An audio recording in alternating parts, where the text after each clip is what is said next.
अस्सलाम वालेकुम। आज की इस वीडियो में हम जानेंगे कि ओरिजिन पॉइंट्स और पिवट पॉइंट्स क्या होते हैं। तो आज मैं ग्लव यूज़ कर रहा हूँ, आप इस चीज़ को नोट करेंगे क्योंकि ये जो ग्लव है ये ग्राफिक टैबलेट के साथ आता है, आप इसको वैसे भी बाय कर सकते हैं। इसका फ़ायदा ये होता है कि ये ग्रिप बहुत अच्छी कर देता है। दूसरे नंबर पे जब आप गर्मी में कोई चीज़ बना रहे होते हैं या स्वेटी डेज़ में बना रहे होते हैं तो उससे जो माउस होता है उसकी ग्रिप पे कोई फ़र्क नहीं पड़ता। तो आप ये बाय कर सकते हैं, ये 300-400 रुपये का ईज़िली मिल जाता है। तो चलते हैं हम अपने टॉपिक की तरफ। तो आज के टॉपिक में हम ओरिजिन पॉइंट के बारे में बात करेंगे। तो ओरिजिन पॉइंट जो असली दुनिया होती है यानी रियल वर्ल्ड होती है उसमें हम ओरिजिन पॉइंट या पिवट पॉइंट उस पॉइंट को कहते हैं जिसके गिर्द कोई भी चीज़ मूव करती है। फॉर एग्जांपल अगर आप पत्थर के साथ रस्सी बांध के उसे घुमाते हैं तो हमारा जो हाथ होगा, जो ये वाली एरिया होगा जिससे हमने पकड़ी होगी वो रस्सी, वो उसका ओरिजिन पॉइंट होगी। इसी तरह से अगर हम साइकिल की एग्जांपल लें, जो साइकिल का टायर होता है वो जो घूम रहा होता है उसके बिल्कुल सेंटर पे वो जिस शाफ्ट के साथ या जिस लोहे के साथ वो टायर कनेक्टेड होता है वो उसका ओरिजिन पॉइंट होता है, जो कि उसके इर्द गिर्द घूम रहा होता है। इसी तरह से ब्लेंडर में और बाकी 3D सॉफ्टवेयर में सेम प्रोसीजर अप्लाई होता है, सेम प्रिंसिपल अप्लाई होता है। तो यहाँ पर भी ओरिजिन पॉइंट्स होते हैं। तो हम कंप्यूटर स्क्रीन की तरफ जाते हैं और देखते हैं कि ओरिजिन पॉइंट्स कैसे होते हैं, हम इसको किस तरह से चेंज कर सकते हैं, इसकी डायरेक्शन ओरिजिन पॉइंट्स को किस तरह से चेंज कर सकते हैं, और इससे क्या इफेक्ट पड़ेगा। तो मैंने ये ब्लेंडर का एक डिफ़ॉल्ट सीन ओपन कर लिया है और यहाँ पर अगर मैं इसको रोटेट करता हूँ, यहाँ पर जो हमारे पास क्यूब है इसको रोटेट करता हूँ तो आप ये देख सकते हैं कि ये बिल्कुल सेंटर से रोटेट हो रहा है। सेंटर पे अगर आप गौर करें तो यहाँ पर एक येलो कलर का पॉइंट है। अगर मैं इसे हाइड अनहाइड करूँ तो आप देख सकते हैं कि येलो कलर का पॉइंट है। ये कर्सर है यहाँ पर, ये कर्सर को मैंने यहाँ से चेंज कर दिया, इसको डायरेक्शन चेंज कर दी है शिफ्ट और राइट क्लिक के जरिए। अब ये देख सकते हैं आप कि यहाँ पर एक येलो छोटा सा डॉट है जो कि इसका पिवट पॉइंट है, जिसके इर्द गिर्द ये चीज़ घूम रही है। अगर हम किसी चीज़ को रोटेट करते हैं, जो कि हम पहले देखा था, आर प्रेस करके हम रोटेट कर सकते हैं। तो जब हम रोटेट करते हैं तो ये इसके इर्द गिर्द घूम रहा होता है। इसी तरह से जब हम स्केल करते हैं एस प्रेस करके या साइज़ बड़ा करते हैं इसका, तो ये इसी के हिसाब से यानी इसी डायरेक्शन के हिसाब से इसका साइज़ बड़ा होता है। इसी तरह से अगर हम इसका ओरिजिन पॉइंट चेंज कर दें, ये मैं आपको आगे जाकर बताता हूँ कि ओरिजिन पॉइंट किस तरह से चेंज कर सकते हैं आप। तो अगर हम इसका ओरिजिन पॉइंट चेंज करते हैं, यहाँ पर ले आते हैं, जो कि हम आगे जानेंगे कि ये कैसे लेकर आते हैं। तो यहाँ पर लाने के बाद अगर हम रोटेट करते हैं तो ये इसके इर्द गिर्द रोटेट होगा और जब हम स्केल करेंगे तो ये इसी के इर्द गिर्द स्केल होगा। जब हम मूव करते हैं तो उससे कोई ख़ास फ़र्क नहीं पड़ता, इसका ओरिजिन पॉइंट इसी के साथ जाएगा। लेकिन रोटेशन और स्केल पे बहुत ज़्यादा फ़र्क पड़ता है। इसी के साथ साथ जो मॉडिफायर्स होते हैं, जो कि ऐसे फंक्शंस होते हैं जिससे हमारा काम बहुत ज़्यादा आसान हो जाता है अगर हम उन्हें यूज़ करते हैं, तो उससे भी काफ़ी ज़्यादा फ़र्क पड़ता है। फॉर एग्ज़ाम्पल अगर मैं यहाँ पर एक ये मॉडिफायर लगाता हूँ तो ये आप देख सकते हैं कि इसके ओरिजिन पॉइंट पे ही ये इसको डुप्लीकेट कर रहा है। हम यहाँ से इसका चेंज कर सकते हैं वैल्यूज़, लेकिन ये ओरिजिन पॉइंट पे ही चेंज करता है। इसी तरह से अगर हम कोई और मिरर मॉडिफायर है, इसके बारे में हम आगे जानेंगे, जो कि बहुत ज़्यादा यूज़ होने वाला फंक्शन है। अगर हम उसको देखें तो वो भी इसी पे हैवीली डिपेंड करता है, क्योंकि अगर ये हल्का सा भी अपनी साइड जो इसकी असल जगह बनती है उससे हल्का सा भी चेंज हुआ तो हमारे रिजल्ट्स बिल्कुल बिगड़ सकते हैं। तो ये हो गया ओरिजिन पॉइंट। अब देखते हैं हम इसको चेंज कैसे कर सकते हैं। तो मैं इसको डिलीट करके सुज़ैन मंकी फ्रेंड को लेके आ जाता हूँ। तो आप देख सकते हैं कि यहाँ पर हमारे पास जो कर्सर था उसी पर ये ऐड हुआ है और जहाँ पर मैंने आपको पहले बताया था कि जहाँ पर कर्सर होता है उसी की लोकेशन पे ऐड होता है ये। तो मैं इसको डिलीट कर देता हूँ। डिलीट करने के बाद मैं दोबारा से मैं इस कर्सर को शिफ्ट एस प्रेस करके कर्सर टू वर्ल्ड ओरिजिन लेके चला जाता हूँ। ये वर्ल्ड ओरिजिन होते हैं जहाँ पर एक्स और वाई एक्सिस मीट करते हैं। यहाँ पर लेके जाने के बाद मैं सुज़ैन को ऐड कर देता हूँ, जिसे मंकी भी कहते हैं, और यहाँ पर सुज़ैन लिखा होता है। ये किस तरह से स्मूथ किया, ये मैंने कौन से हॉटकीज़ यूज़ किए थे, इसके बारे में हम आगे जानेंगे। लेकिन इस वक्त आप उस चीज़ पे गौर कीजिए जिस चीज़ को मैं आपको समझाने जा रहा हूँ। अगर हम इसको रोटेट करके देखें तो ये बिल्कुल सेम प्रिंसिपल यहाँ पर अप्लाई हो रहा है। अगर हम इसको स्केल करें तो ये भी वही चीज़ हो रही है। लेकिन मैं चाहता हूँ कि मैं इसको जी प्रेस करके यहाँ पर ले आता हूँ। बल्कि हम इस तरह करते हैं कि हम इन लाइट को और कैमरा को डिलीट कर देते हैं। हम यहाँ पर जाके एक प्लेन ऐड कर देते हैं। प्लेन एज अ सरफेस या एज अ फ्लोर, या हम ज़मीन जैसे कहते हैं, इसको हम उस तरीके से लेंगे। तो हम स्केल कर देते हैं, स्केल करके हम यहाँ पर छोड़ देते हैं। अब अगर मैं इसको रोटेट करता हूँ तो ये इसके बिल्कुल सेंटर पे रोटेट हो रहे हैं। मैं चाहता हूँ कि जब मैं रोटेट करूँ तो ये यहाँ से रोटेट हो, फॉर एग्जांपल ऐसे रोटेट हो। तो इसको मैं कैसे करूँगा, इसको मैं कैसे परफॉर्म करूँगा। तो इसको परफॉर्म करने के लिए ये होगा कि हम डिफरेंट इसके जो फीचर्स होते हैं उसको यूज़ कर सकते हैं, जिसमें से एक फीचर ये होता है कि जो हम कर्सर है अगर हम उसको लेके चले जाएँ, फॉर एग्जांपल जैसे मैंने अभी किया था, अगर हम कर्सर को यहाँ पे क्लिक करें और कर्सर इसके इस जगह पे आ जाएगी, हम इसके बिल्कुल सेंटर पे क्लिक करें तो ये कर्सर यहाँ पे आ जाएगा। उसके बाद हम राइट क्लिक करके सेट ओरिजिन करके ओरिजिन टू 3D कर्सर कर सकते हैं, यानी जो ओरिजिन है इसका ये 3D कर्सर की जगह पे आ जाएगा। मैं जब क्लिक करूँगा तो जो ऑरेंज डॉट है वो कर्सर वाली साइड पे आ जाएगा।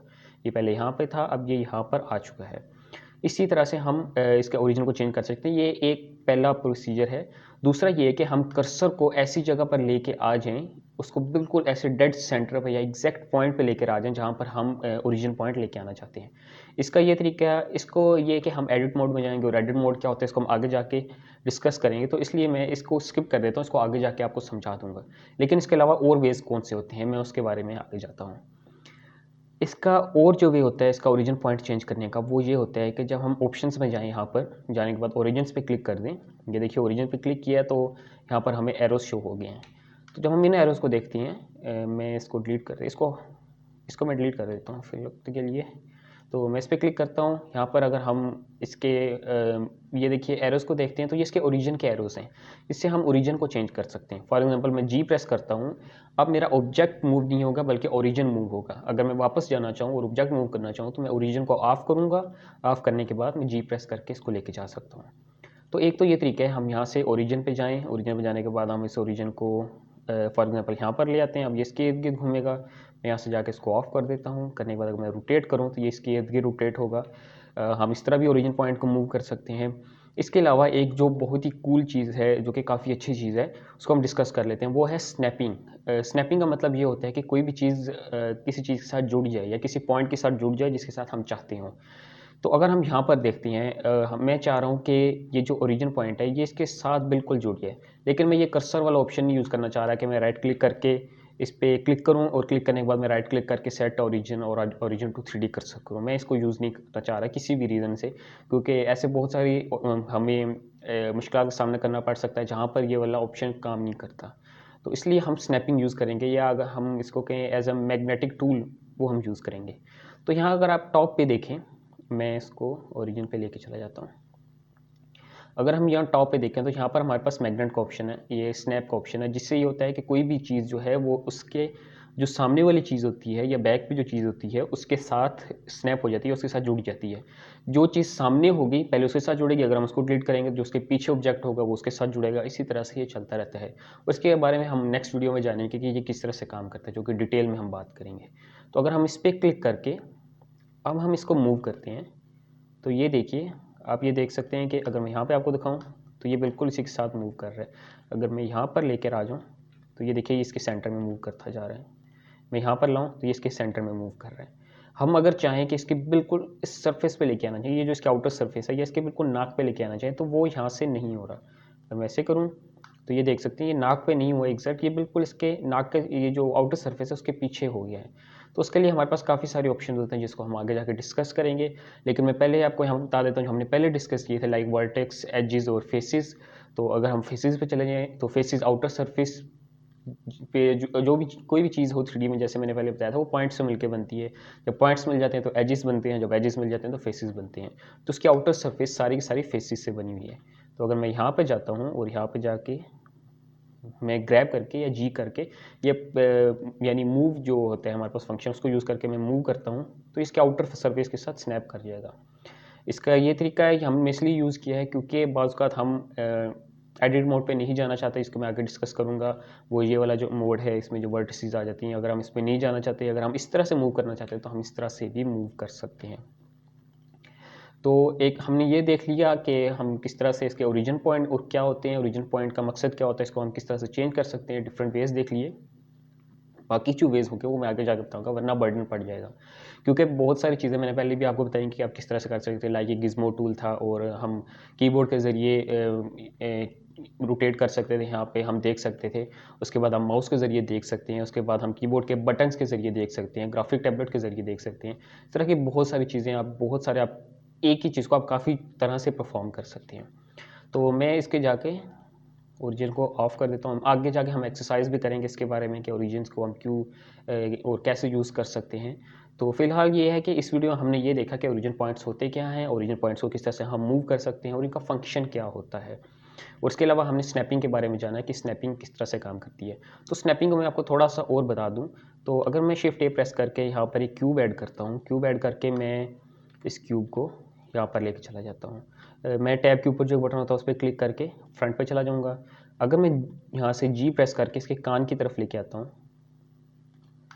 तो ये देखिए ये क्यूब इसके कान के साथ अटैच हो गया है।